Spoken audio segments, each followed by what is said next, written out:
Hi, Vivek. Hi. How are you? Good. Good to see you, man. All Yeah, okay? good to be here on another show of yours. Fantastic. Thank you very much. Thank you for being here. Thank you for taking time. Fareen, welcome. Vivek, we've got lots of people interested in white-winged duck. I'd say white-winged wood duck or white-winged duck. What should I Well, say? current terminology is white-winged duck, but you can say white-winged wood duck also. But if you have to be taxonomically correct, you have to say white-winged duck now. Okay. So I'll say white-winged duck. It saves me one word. Okay. So it's well, there are a few wooden ducks by my tub side. So I have kept a wooden duck for you also. Make your screen. Okay, one second. Okay, welcome, ladies and gentlemen. We have many people here. Welcome, Brian, Salil, Mahesh, Mike, Nishan. Welcome, Ishita, Samir. Oh, we have lots of friends here. This is fantastic. And Souvik is here, and Brian is here. Brian lives in Booster. And yeah, he's the right man for us. And he runs one of the best birding stores of the UK. I've been to this place. It's a very, very nice shop, and it's all conservation oriented. So that's really nice. Try to drop in next time I'm there. Only if Corona allows us to travel again. And then absolutely. And we've got Rakesh as well. Rakesh is an old friend of yours. You haven't met him for a long time. Great. So welcome, friends. Hi. Let me. It's 1932, which is 7:32. So I'll start now. Let me tell you why I'm doing this webinar. The goal of this webinar is to help wildlife conservation as much as I can. It's my life goal and also my business goal to support Wildlife Trust of India with their projects. In this mission, I've been lucky to have the support of stalwart like Vivek Menon, who's at the forefront of conservation of various species. Before I go any further, I want to know if my voice is okay and if everybody can hear me well, or is it echoing? There is a slight echo, but I can hear you. Okay. Anyway, I'm not going to be speaking for long, so it's you who has to tell people all about white-winged duck. Just 2 more minutes. Let me finish introducing you first, Vivek.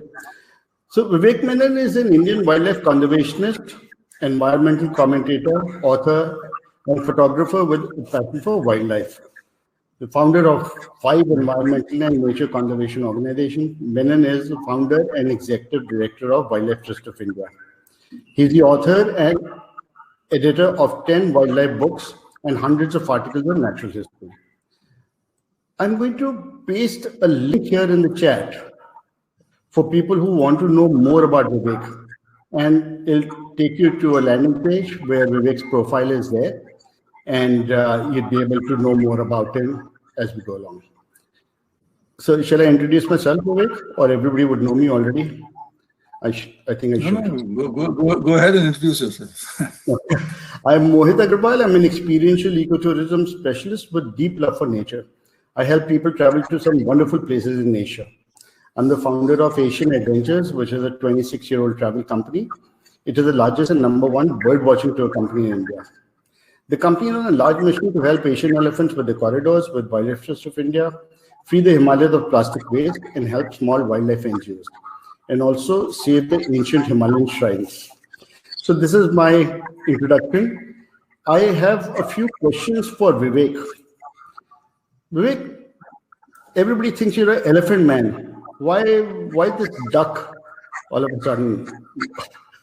Why? Yeah. I mean, that's a great way to begin, of course. People think I'm an elephant man because I've done a lot of work on elephants in the recent past. I mean, I'm saying recent past, I mean 20 years.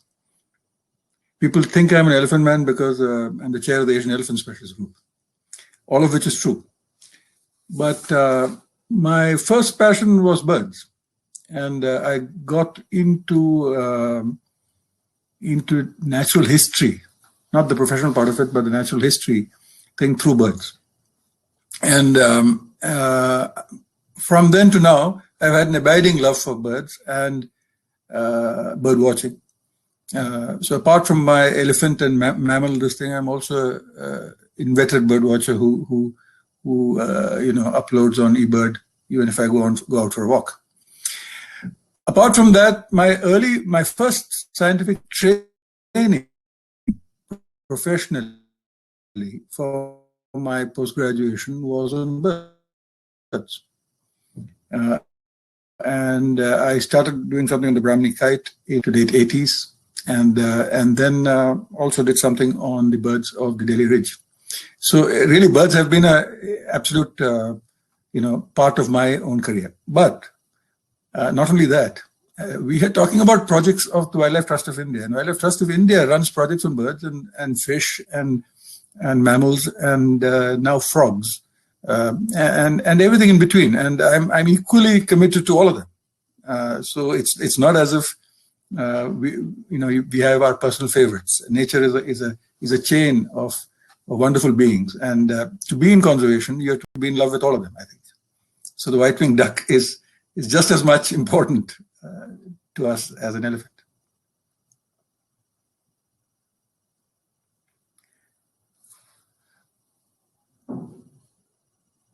I seem to have lost your audio, Mohit. I've lost you. I've lost your audio.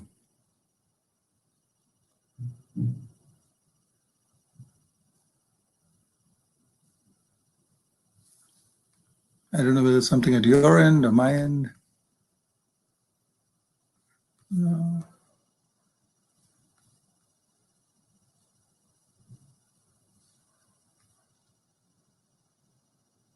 So is it, I cannot hear you at all. I seem to have suddenly gone off.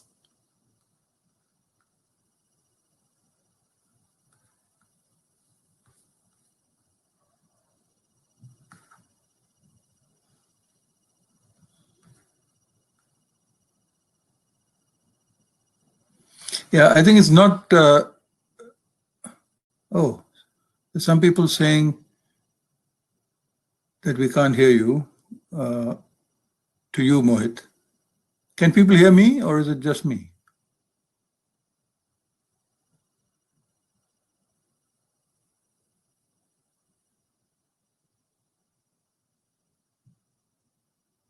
Okay, there is no audio, says Salil.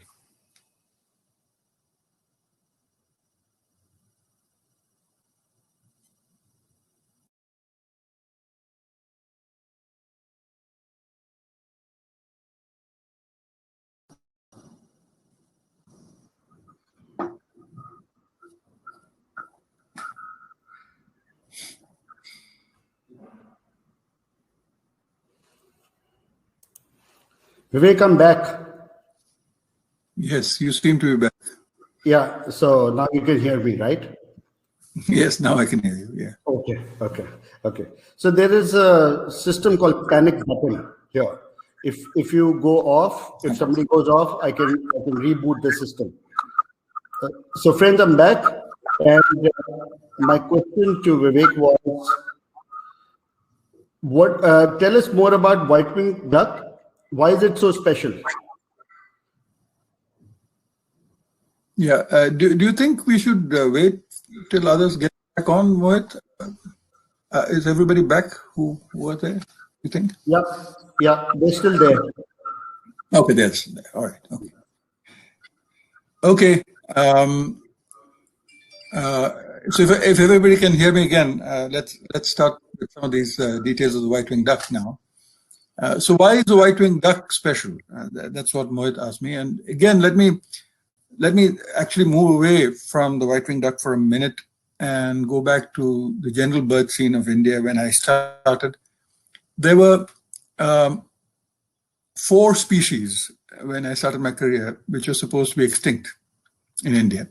Okay, these were the Jerdon's courser and the forest spotted owlet and the pink-headed duck and the mountain quail.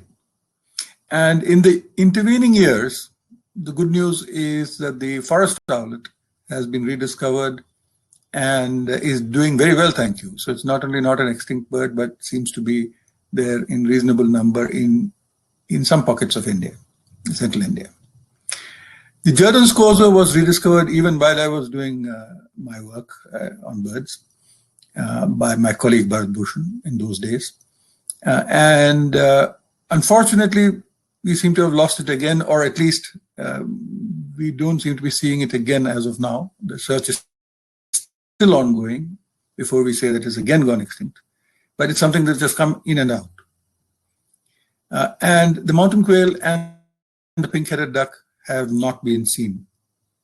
Of which, of those two, the bird that we know is completely gone, almost definitely, is the pink-headed duck. Because the mountain quail, you still have hopes for. It's a small bird, it's a secretive bird, it's an undergrowth bird, and it's montane.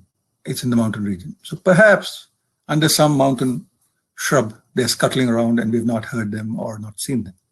But a pink-headed duck, which is a large duck in open waterways of eastern India, if it was there, we should have seen it. So we are reasonably certain it's gone. Now, we are here not talking about the pink-headed duck. We are talking about another large duck, the white-winged duck, right? Which, if we don't do something today, may go and will face the fate of the pink-headed duck. So one of the first reasons, before any other reason, why this is important to save, is that it is a large duck, just a little smaller than a muscovy. It's like a big domestic duck, right? A little different to look at, and I'll come to that in a minute. But it's a large duck. And if we lose such a large bird, which has been fairly widespread in the northeast of India, we would have done ourselves a disservice. It's not something that we didn't know was going extinct. It's not like a warbler which went extinct and nobody even knew that it was going extinct. This is vanishing in front of our eyes. Very much like the grey bastard. I'll be remiss if I don't mention that, although nothing to do with this. But the point is, two large birds in India are in front of our eyes going extinct. So we have to do something about it. Just for that reason, it's special. But it's also special because it's a state bird of Assam. It is called the Devhang, or the spirit, or the holy, or spirit, I think is the right word, duck of the Northeast. Okay, it is culturally very important to many tribes and to the Assamese people, and has been part of many stories and legends and folklore of the Northeast. So again, this is not a species which does not feature in human consciousness. It features in our consciousness. It features in the landscape, and it'll be a great shame if it is lost.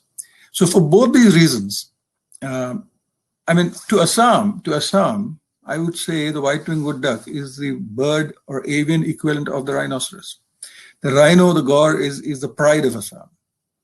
The state bird, the white-winged duck, should be just as much important for Assam and for all other parts of Northeast India, and therefore for India as well, as a whole. Yeah. Also, globally, it's not only found in India, it's found in Southeast Asia as well. Globally, also, it is an endangered species, declining rapidly. So if you look at world numbers, if you look at the 2 or 3 sources like IUCN Red List, or if you look at the eBird website, etc., you'll find varying figures between 900 and 1,500 birds globally. Okay, different people say different things.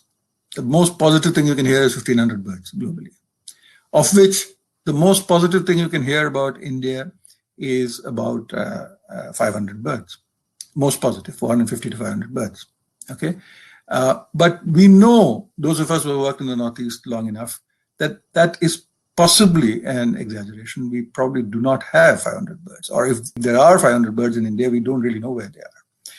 Because the 2 or 3 sites where we know where they are, if you count them together, you get 150 birds, maximum. 100 birds actually, but maybe 150.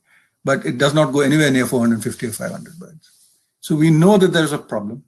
We know that it's a declining population. And we know that with the state of forests, which I'll come to in a minute also, that this bird will go extinct very soon if we don't do something about it. Okay. Mohit, if I may, I'll just describe the bird for you. I mean, it's a large, as I said, it's like a domestic duck, right? I mean, something like that, if you may.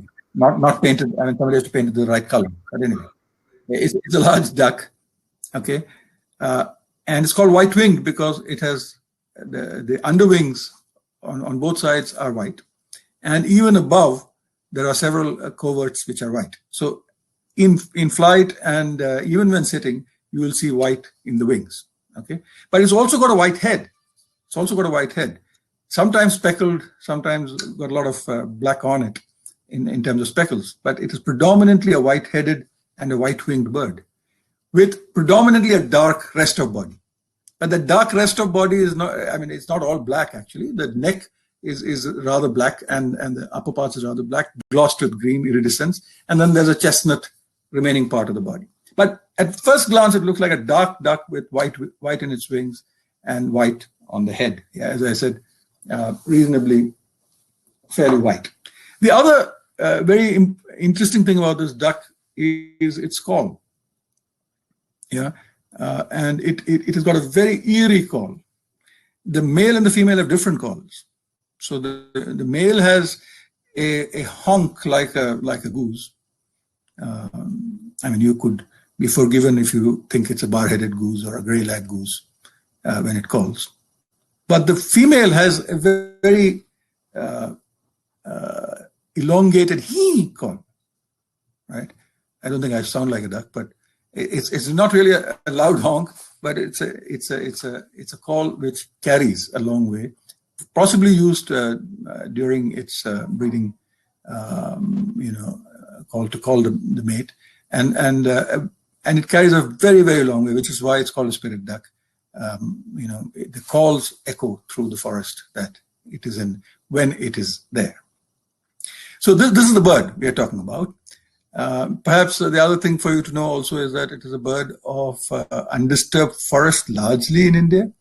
Although outside India it has been found even in very open places. Perhaps it's a seasonal thing. Perhaps it comes out in the wet season, and in the dry season they may go back into the primary forest.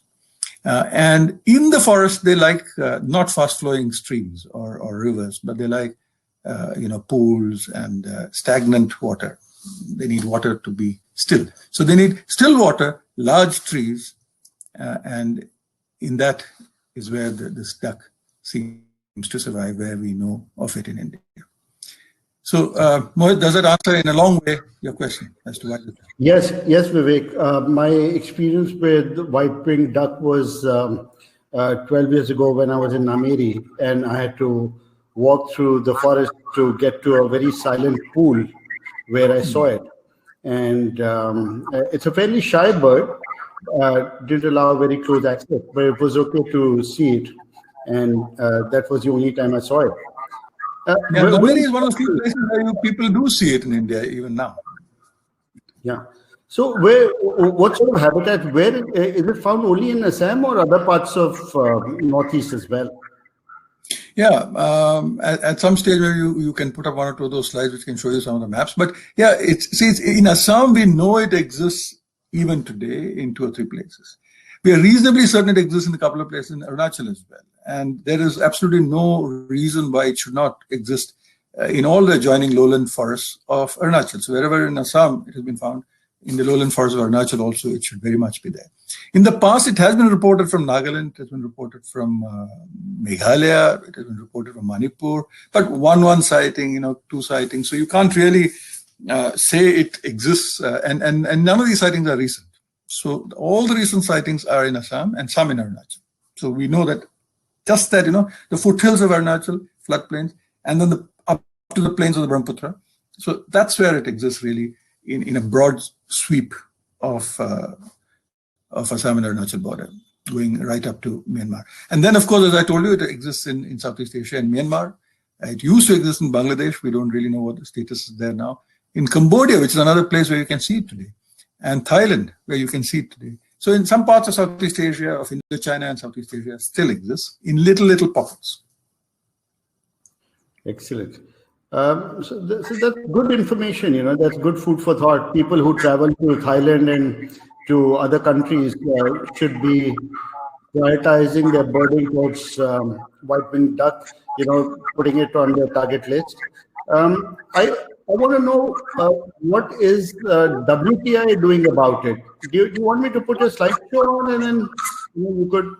Well, you can. What we do is, if you can put it on, because I don't think I can access it here. If you can put it on, we'll just. It's not really a full slideshow. I just like to show you a few slides just to introduce the thing, and then we'll go on to the to answering your question as to what we want to do about it, which may not be in this show really. So this is the duck. As I told you, it looks like a dark duck with a white head with speckles on it, right? By the way, it has got a deep red eye and it's got a yellow-orange bill, so it's quite a pretty bird if you see it up close. I told you, if you look at now here in this thing, is BirdLife International has been quoted as 1,500 birds worldwide, and India 250 to 300 birds is what is written. As per these references, different references give a few hundred here or there. Endangered since 94, as I said, and it's on Schedule 1 of our Act in India and Appendix 1 of CITES internationally. Of course, that does not really matter because it's not traded internationally. And as I told you, it's a state bird of Assam as well. So I've told you some of these things. I'm not going to spend more time on it, except you can have a look at the bird. For example, here's a click of this bird from Upper Dihing in Assam from last year. From our surveys that we did there. So you can have a look at that. Another shot from Nameri, which you can look. As I told you, forest dwelling, crepuscular duck, a very important thing, known to be very active at dusk and dawn. Yeah, crepuscular as in dusk and dawn, right? So if you want to see it at dawn, dusk could be, when the light is fading, it's difficult to see it anyway. So what is best is to go at dawn and go right in the morning. Very early, just as light comes, you may see this bird, even in the places where you know it is there. For example, in Nameri, where people go in India to see this bird, it will go really early. And as Mohit said, it's a shy bird. So if people start approaching it, once the first few approach it, it may fly away. So it won't just sit and give you very good sightings normally. I told you about the habitat, and it needs large trees, dead tree trunks, and branches of large trees. Yeah, it's a tree hole nester, so it needs those large trees with the big tree holes to nest. Okay, it also just likes those large trees to perch on. So you won't even see them perching on small trees, and you'll see them in forests with large trees. Okay, we know the brood and clutch size and also breeding season also quite a bit, because this bird is in captivity. It's in captivity in the UK and it's in captivity in the US in quite a few number. In fact, from India in the late 60s, eggs were taken to Slimbridge, Peter Scott's center then in the UK to breed. And they did pretty well in terms of breeding them, as they have done well in Jersey, for example. And we are collaborating with both places in our project as well. And they've done well in captivity. It's a duck, and it lays eggs, and they do well. So we know enough about the breeding, but why they don't do well in the forest is another thing, which I'm coming to. I told you where they are distributed. You'll see those dots, but in Peninsular Malaysia and Java and perhaps Bangladesh, they're probably not there, is what current records show, although past records show that they are present in these countries as well. But generally, it goes all the way up to Vietnam from India. Okay. It looks nice to see so many dots all over, but remember, these are all one sightings or two sightings. There are very few birds that are sighted, and or where there are a large number of sightings, they're the same wetlands. So there are very, very few protected areas where they are found with any great certainty. For example, if you look at this map, which tells you what the sightings were, you will see that there are early sightings which are spread all across from the pre-1950s and the 1950 to 1990. And then 1990 to now, we have been intensively surveying in the last few years ourselves, and people have been. Birders' activity have gone up, etc. And there are a few more reports. Yeah, and some of these need confirmation. For example, the Manas dot may well be mine, which I saw a duck fly off, but we need confirmation. It has not been seen since then there. So they may be there in very low numbers, but we need confirmation about some of these.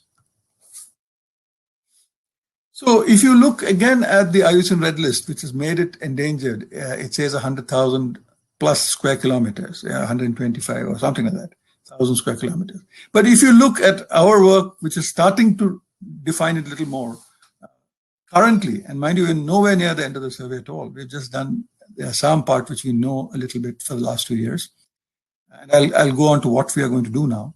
But if you look at that, we estimate that there's nothing more than 60,000 square kilometers. So less than half of what is estimated by the IUCN list is what is possibly there in Northeast India as an extent of habitat. Okay, it may be even less when we come down to brass tacks. And the habitat doesn't mean you have the birds either. So you may have less habitat, but more habitat, but less birds. And we also know that Nameri on Assam and Pake in Arunachal Tiger Reserve and National Park is probably the best habitat at the moment for these birds. And then again in Dihing Patkai, Jaipur forest of Assam, in Upper Assam, again this seems to be a good population.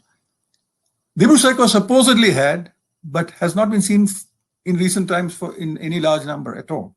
And Namdafa supposedly had, but has not been seen in recent times in any large number. But even if we take those, these may well be the major areas in Assam and Arunachal. One area I might add to this is deering in Arunachal, and that area which is on the other side of the Dihing Patkai and Dibrusaico. And these might still have it. Here there are the other areas. There are a couple of things, Nambor and Poba and Olangpar in Assam, for example. Perhaps Manas, as I just now said. And in Arunachal, Dibang, Mehao, and Deering. These are the potential possible protected areas with it.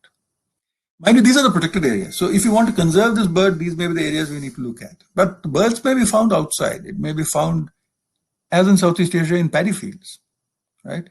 It may be found in an open tank in certain areas, because we have seen in Southeast Asia and Bangladesh, where actually a fairly detailed study of this duck was carried out in the past, that in wet season they seem to come out into absolutely open water and paddy, and it's only in dry season that it retreated into forest. So if that is the case here too, then you could see them across this stretch, even in open water, if people are looking. And a few more little patches. These are small patches. I'm not going to go into great detail over these. Okay.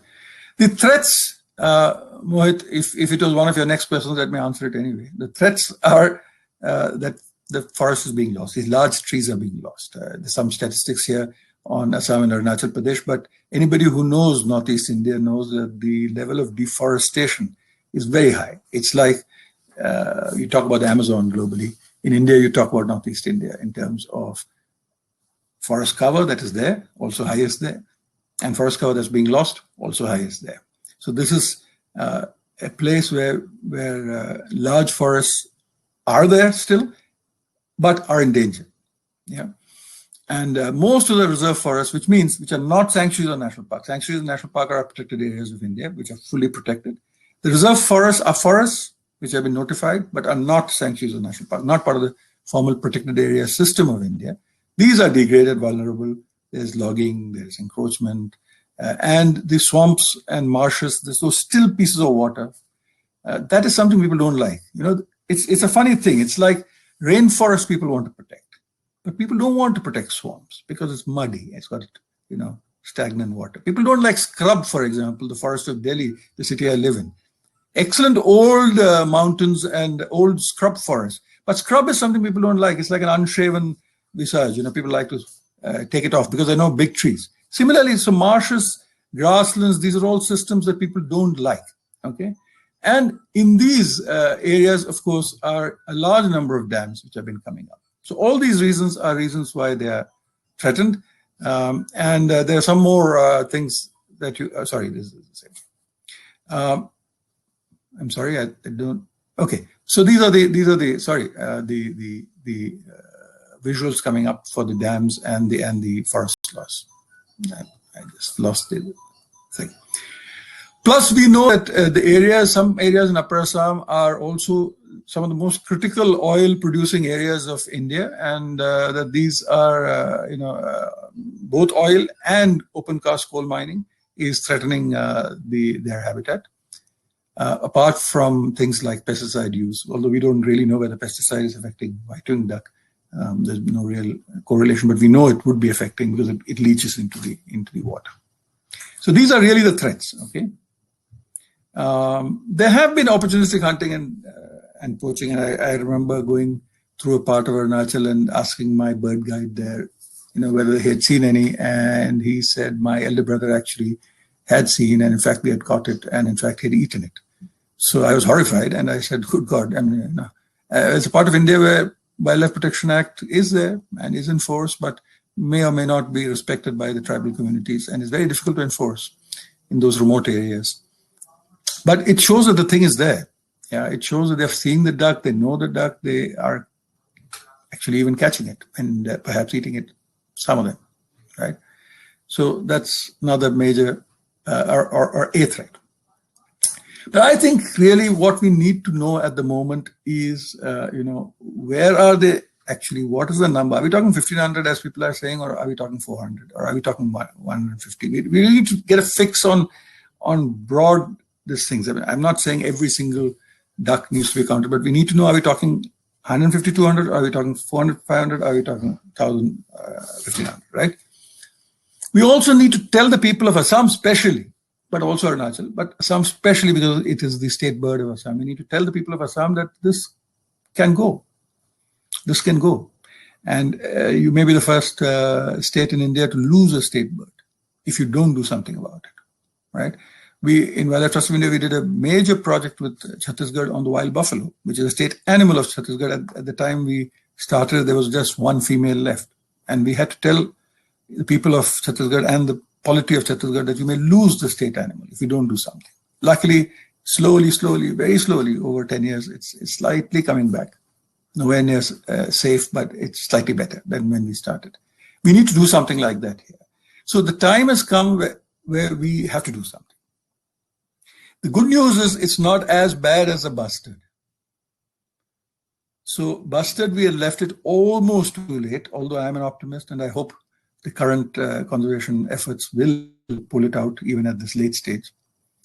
But the white-winged duck is still there in these few protected areas, at least. We know that there's these 25, 30 of them in each of these areas, which is a decent enough founder pool to work with. And we really must ensure that we do something about it. Okay, so this is what we know about it. We'll come back to the chat with Mohit perhaps when I'll tell you what we are planning to do about it in the future. I have not gone into that in the presentation because it's still a work in progress. It's still something that we are doing. So I'll leave you to ask me more questions, Mohit, while I have a sip of water. So that's really alarming, Vivek. I think we really need to do something about it really fast. You have a game plan, right? You have something which is already in your project. I mean, that's the focus of your project. So would you like to tell people how they can help?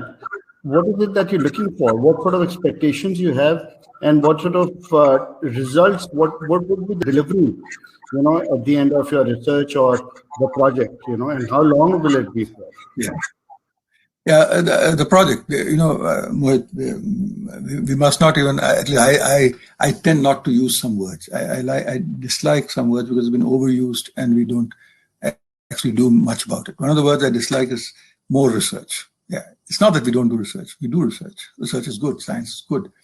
But Wildlife Trust of India is positioned as a conservation action organization, which means we try to deliver something, using simple log frames, which are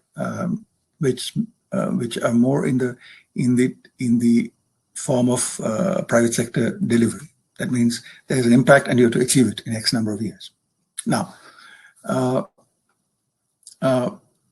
for a species like this, or any species that is sinking, the only impact that you can have is that the species is not sinking, right? So if this is an endangered list, the impact can only be if it's removed from the endangered list by IUCN and moved into, say, the next status, which is vulnerable or threatened or whatever.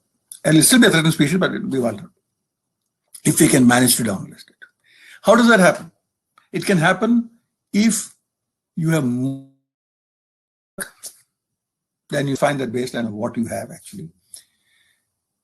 And or it can happen if there are more sites in far-flung areas which have the duck, even if the number is the same. So in other words, if you thought you had 150 duck in one place and you actually you manage by some means to make 150 into 500, I'm just giving a number for people to understand in easy lay language, you might influence an IUCN listing. Or if you have 150 duck in only one spot, but if you manage to put into two spots separated by 500 kilometers, you are extending the range and thereby increasing the chance of something not happening to one of those populations. So increasing the chance of it not going extinct. Yeah. So more populations are better and more number is better. So these are the two things that we need to build up. So to begin with, we need to do a complete survey to understand how many we have. As I said, there's still doubt on that. When we have done 2 years. We've done 2 years of intense work in Assam. And that's why I'm saying we doubt those 450 or 500 numbers, right? I don't want to jump to a number. I can jump to a number and say that we know that there are 50 duck or 60 duck. Definitely, right? Definitely, hopefully there are more. Yeah, but how much is it between 60 or 70 ducks to 450 to 500 is what we need to find out. Okay. We also need to find out where are those edges where they are. Are they still in Meghalaya, where it was once reported? Are they still in Nagaland or Manipur, where there was once reported? Are they still in the ends of Arunachal, or are they just in Pake? Yeah, it's very important. So the next phase of what we're doing the next year, 9 months actually, is intensively survey Arunachal, because we've done Assam and now we're just doing Arunachal where we know it exists. And we know, as I said, some spots where it exists, but that really needs to be surveyed tip to tip. That's what I'm into at the moment, okay? So once you do finish this survey, you will know approximately how many duck there are, and you will know how many sites there are. Now, once you do this, your options, maybe the sites that you have found, and through your survey itself, you have found that there are sites with duck. That itself can reduce endangerment. Just more knowledge about it. But let us assume what we think we know now is right, which is that the duck is declining, and you will not find it. And it's only in some areas. Then we definitely need to move into the next stage, which they moved into in the bustard. A little too late, according to me. But let's move into that now for the white-winged wood duck, which is white-winged duck.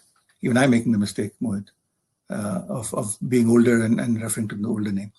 But let's move into breeding, okay? And let's find the places and put them in. Not randomly. You know those areas which are protected. We'll have to follow all the IUCN guidelines for reintroduction and restocking, which is nowadays called conservation translocation. I'm also a member of that group, and we need to look at that. We need to look at the waterfowl wetland rules. But as I said, people know how to breed it. It's a duck, they say, right?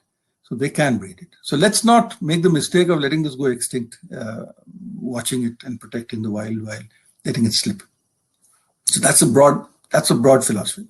Now, in that, In Assam, especially, we need to get the people onto our side because it is the state bird, and we need to get the chief minister involved. We need to get the minister involved. We need to get the people involved. We need to get the cultural icons, intellectual icons of Assam, the music, people who write music and sing music, because it's a musical bird. It's a lovely call. Yeah, we need to get the cultural icons to come up and say that this is our state bird and we won't let it go extinct. Okay, I'm sure there are such similar things in tribal communities in Arunachal who hold it dear. We need to get them. It may not be a state bird of Arunachal, but we need to get the tribal communities who hold it dear to stand up and say we will not let it go extinct. So we need a public campaign. Another word I dislike is awareness. Just like I said, I dislike the word research for the sake of research. Okay, I dislike the word awareness because this has been badly misused. We do awareness, we do awareness, we do awareness. I finished 30 years in conservation, 35 or so, I think. And I think it's time we participate and get involved. It's enough of awareness. Discovery and National Geographic and all those things have really raised awareness. All our children are aware. Even the children in villages are aware. In fact, they're more aware than in urban. What we need to do is to do something about it. So for that, an involvement scheme. Okay, so the three levels. Mohit, I don't know whether you have a visual on this or I should just tell people how they can get involved. So I've spoken to you, Vivek, over a period of time, and yeah. I think we need to. So right now, everything was restricted to conservation community or to bird watchers. So, like you said, that we need to get the music, the emotion, you're not talking about any awareness. We're talking about the total emotion of this entire thing up. We need to sensitize people. Like you said, the locals would know a lot more, but there are people from other areas, other walks of life, who are just nature lovers. And they can help a lot. Journalists will write, musicians will sing, bloggers will write, then the entire thing, people became emotional about playing Patkai. On similar lines, they need to start pushing this through social media. They need to visit those places and help WTI with their projects. They need to go, if they're photographers, if they're bird watchers. Is it a dog barking? Yeah. Okay, sorry. It is my dog. He's got excited. She has got excited that we are out searching for a duck. I mean, if you talk about a duck and there's a dog in the house, I mean, obviously she's excited. No, that's fine. That's fine. I thought my mic was barking, so that's fine. No, this is my dog. Okay, which is being led away at the moment. I think this world can do a lot more, and people who can't do much, but they've got. But they've got the capacity or the capability to help in terms of money or in terms of any intellectual dimension. They should come up and say, "I'm willing to help." It becomes, it's a manifestation. That's how your thought process works. This is how things happen. If you put your spirituality into saying that something will happen. There's a collective karmic. Evolution that will take place, according to me. So I think it's very important. Hey, by the way, do you have money for it? Let's come to. No, I don't have. So there are three ways in which a person can help, and so Mohit has started with money. So that's always a good way. So those of you who can't actively help out in the field, do help us with money. There's a link. That the Wildlife Trust of India has. To really cover every area, we need lots of people scanning the place. That in itself per day doesn't really cost all that much money. But when it comes to 9 months of this team of 5 or 6 or 10, or scanning the place, there's some amount of money that you require. So there is an ask that we would like people to contribute to, and I think it's something that citizenry can contribute to. It's not like a large conservation project that needs crores and crores of rupees to get done, or I said crores and crores is an Indian term, but if you're not an Indian listening, and we don't need hundreds of thousands of dollars or pounds to get this done. Right, so for the first phase, what you need is rather targeted surveys, as I said. So this is the survey phase that we want absolutely sure how many there are. Okay, I would encourage all of you to go on to this link that Mohit will provide, hopefully, which will link us to a WTI page with a very definite ask, and we want to get that through private funding, and then go on to the species recovery part of it, which might be a little more expensive to do, but even that we'll get to that in a moment. The next 9 months, we're really going to do Arunachal well. We're really going to do Arunachal well. So that's what we want everybody to get involved in. Now, other than this, the two other sets of people who can really help, obviously, are the best birders of India or of the world who can come to India in Corona times. I'm a little hesitant to say all of you come here, but whoever can when the travel restrictions are lifted, because it's for the next 9 months. Otherwise, Indian birders, right? The birding community is really grown. I was one of the founders of Delhi Bird Club in the 90s, Mohit, if you remember.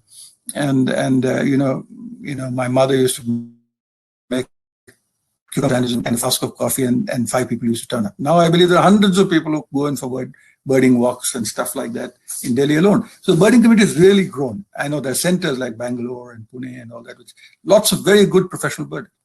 Well, come out and look for the duck with us, right? I don't want hundreds of you. I just want 2 or 3 of you per month who can give 2 weeks of your time. Not even a month. 2 weeks at a time, couple of you who are really good. We need good birding, what shall I say, the people who know the jizz of this duck, right?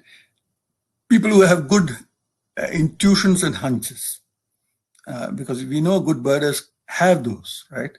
Which is not necessarily a good scientific skill. It's a good birding skill to track a bird down, right? And people who have got good eyes and good ears.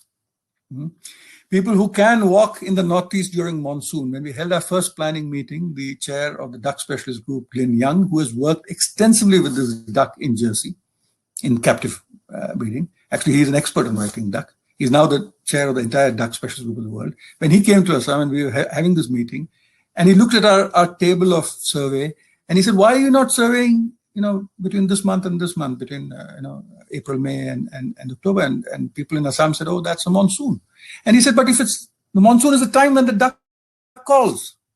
He knows it, right? So he said, if you want to find the duck, you have to walk in the wet. He said, buy yourself raincoats, buy yourself boots. I mean, if you're a British, you'll wear raincoats and boots. Maybe the Indians don't want the boots. They want to walk in their chappals, flip-flop, whatever. I don't mind, as long as you're able to take the rain and the leeches, and you don't say that, "Oh, there's a leech. No, I'll go back home and I'll come when it's fair weather." Fair weather, you won't find this, or you may not find this. You may have to go right through. There's fair weather patches. Now it's fair weather at the moment, and October is fair weather, or whatever. But in the middle there may be monsoon. But there may be people who have to take that and be in the field. So you can help like that. Yeah, we have a core team of WTI biologists who will do it, but we would like some help, some extra help.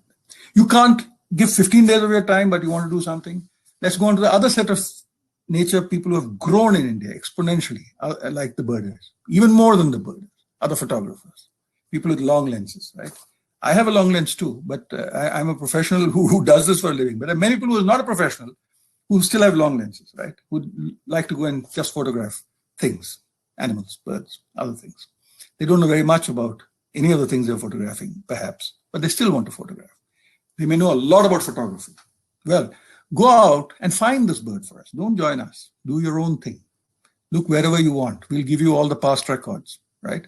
Go to those places, find us a duck, and send us a photo with a geolocation. And we'll actually give you an award, a prize. Yeah, there's a prize money which is on our website. We'll give you that prize if you can find it outside any of the places where we know they are there. We'll include all the old historic places. You find it there, we'll still give you that award. But outside the places where we know, recently people know of it. If you can find any evidence of this duck, then send it to us, okay? So there are 3 ways. Intensively join us on our survey in the next 9 months and help find the birds. Only the best birders will be taken for that, okay? I don't want just everybody, but people who have good eyes and good. If you can't do that, good photographer, want to do your own photographic trips to Northeast, go and find the bird for us, photograph it and send it to us. Can't do both, want to help, go onto our website, contribute some money. At the moment, we have a small ask. I mean, it's not that small, but it's reasonably small enough for all of you, even those who are hearing this. Just go and click and put in your amount. I'm sure we'll get that, the ask, and we can move forward. Well, the total amount is only about 10,000 pounds.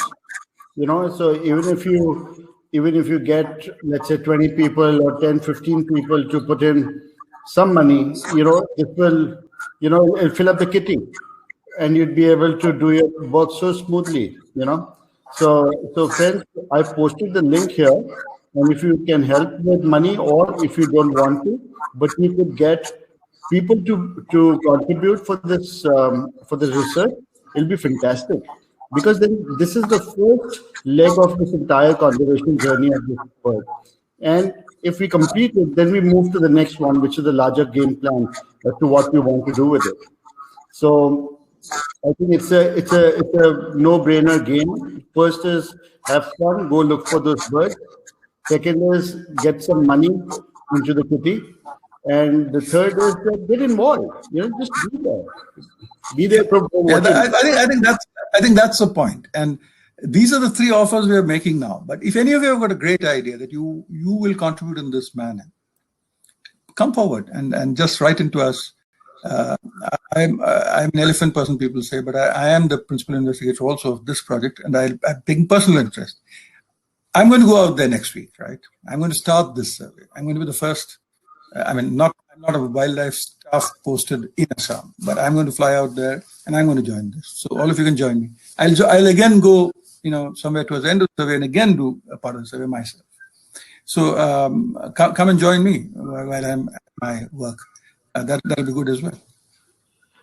Vivek, people have questions written down here. Would you like to answer?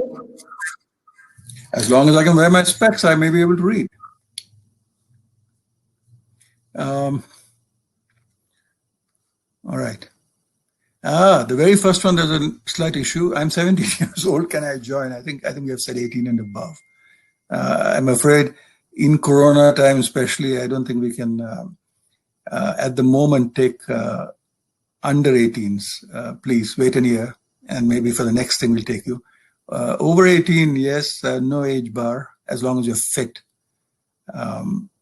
Under 18, we get into legal problems of being responsible for you.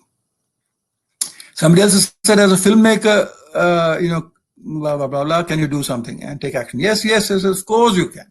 If you can spread the word, please do that. Okay, so that's not a formal ask on the website perhaps, but get in touch with us, write in through that website, or write into me, or write into Mohit and Asian Adventures, and we'll direct you to the person who can do something, right?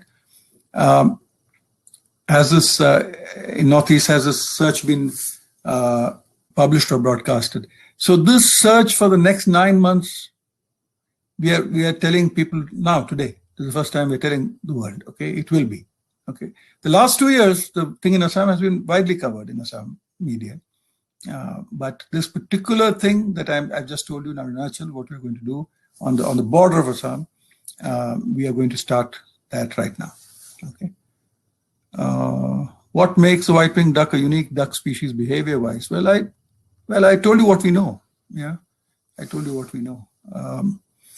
It's a tree nester, a large tree nester. It's not unique. There are other birds in the world which are that, but just the size of this duck and the fact that it is a primary forest duck. So it's really a forest duck. Yeah. Unlike most other ducks which are found in the open waters. That is what is unique, I think, about it. It's not really a behavior, it's an ecological niche, which makes it this thing. All right, during my stay in Jaipur, somebody has said this duck are dwelling in rotten hollow tree naturally falling. Is any research done about it? Well, I did say that. Yes, they do. They do roost on big trees and they do nest in those rotten hollows. Yeah, they don't. You have said they dwell in rotten hollows. They don't dwell in the rotten hollows. birds don't dwell inside hollows necessarily. They do nest in them, but they also just roost on large trees, many of which unfortunately are dead. So I don't think the fact that they're dead is important for it to roost. The fact that they should be large is important for it to roost.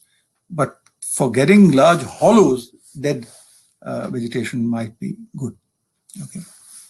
Are there more? I think I don't think there's that many more, right? Yeah, Ishita is saying that can we apply to volunteer as wildlife photographer? Yes. So as I said, please go on to our site, a link of which, Mohit, you are providing, right, at the end of this talk to people. Otherwise, it's www.wti.org.in. Just go on to our site. Okay, here's Mohit has put up that link as well in the chat. So please go on. And yeah, I told you there are 3 ways. Either volunteer as a survey volunteer right now, or volunteer as a wildlife photographer. You don't need to volunteer. You can go out and find your own stuff. Or you can give us money for this particular project. So these are 3 ways we have now put up. But if you people are coming up with great ideas, we'll welcome. We will put up more things in the ways you can get involved. We want you to get involved. Yeah, we want this. There are many projects we run. WTI runs more than 50 projects at any given point of time. This is a project where we want the public to get involved. Not everything can you get involved, but this you can, because it's search of a duck, right? And search of a duck that is so closely associated with our civilization in Northeast India. So Vivek, it's what people want to give money for this project. They can go on to Pay You Money link, and even people from overseas can pay. And they can easily pay 400, 500 pounds, and that takes care of 1/20th of the thing. So it's a very easy way of contributing. Sure. You can go. We have all the exemptions and all that as well. And you can just go on and fill in your details and pay straight off. Individuals can contribute. I mean, you keep telling in pounds, and I'm sure most of your viewers are in England, is it? But that's good. But if you're not in England, also please pay us in dollars or Indian rupees or francs or whatever. It doesn't matter. The point is that we need to get the requisite amount. We will put up a tab and we'll tell you how much we got. I don't need more than what is required for this survey. So my team will put up a tab and tell you that we have reached that amount that is being asked for, which is under 10 lakhs. It's, I think, 8 lakhs or in Indian rupees. So Mohit said 10,000 pounds or whatever. So it's that sort of money that we require for the entire year, right? For the entire state, for all of our work, including all of you who will volunteer. We'll have to bear your costs locally, etc. So it's for the army of people who will go out and find the bloody duck. Excuse my French, but we have to find it in all sorts of places, and then we'll move on to the next part of the science. By the way, there's another question from Samiha, I think, which says, would you be tracking or banding the ducks that you find? No, not at the moment. We take tracking and banding very seriously in WTI. Number one, you're catching hold of a bird and putting something onto it, whether it's a bird or an animal. So we'll do that with a scientific tool. At the moment, we want to find how many there are and where they are. Okay. Then if we need to find some answers, which I'm sure we will, when the relevant scientific questions are asked, then we'll do it. At the moment, we don't think of this bird as a large-scale migratory bird, so we don't necessarily need to track it long distances, or so we think. If we find out more and we need to know something, we will do it. Will we band it? That's a different thing to tracking. Yeah, banding is only to know that individual bird. If it goes down to a very small population, maybe we'll discuss with the state, as to whether it requires that sort of banding. I mean, as I told you, when Chhattisgarh went down to 7 buffaloes, 1 female and 6 males, then we need to know every single one. Yeah, we need to have their names, banding or knowing individuals. If you're talking 1,000, we may not need to know every single individual. So we'll make that game plan. We are making that game plan as we talk. We know Assam now a little bit. We want to know Arunachal fully. Any of you find it in any other states in Northeast, please tell us. If you find it in other states of India, don't tell us, because you possibly are wrong. Yeah, you don't see a cotton duck or something, or a nakta, which, by the way, looks a bit like this, the comb duck of India. It has got a white head with speckles and it's large. So don't keep sending us naktas and say that we found it in Madhya Pradesh and Rajasthan and all that. So this is a northeastern bird. So please look there largely. So I think Vivek, we will have many questions coming up as we go along, and then people will keep writing to us even after the webinar. And friends, if you want to get a replay link, of course you'll get a replay link, which you can happily share with people who you think will matter and will be concerned. So go ahead and share the link, and whatever information that you need, just write to me, and I'm happy to dole out whatever I've got here for you. I think it was brilliant, absolutely fantastic presentation, Vivek. I loved it, and everybody, I'm sure, will go back very happy, transformed, and would want to work with the species. I'm going to Vivek. Do you want to say something? Thank you. Sorry. Just thank you. Just Okay. Thank you. Yeah, Just thank you, and thank you. Yeah, I'm thanking you for to join us today. And I'm thanking all the ladies and gentlemen here who've got deep love for nature. Loving nature also includes appreciating those who work hard to preserve it. I'd once again like to thank Vivek, show my deep appreciation for the amazing work he and his team are doing to help species. I hope their work and this webinar has inspired you to work harder towards all that you love and help you learn more about how conservation works. It's brilliant. Thank you, Vivek. Thank you very much. Namaste. Great. Thanks, Mike. I will take your leave. Thank you, ladies and gentlemen. Bye-bye.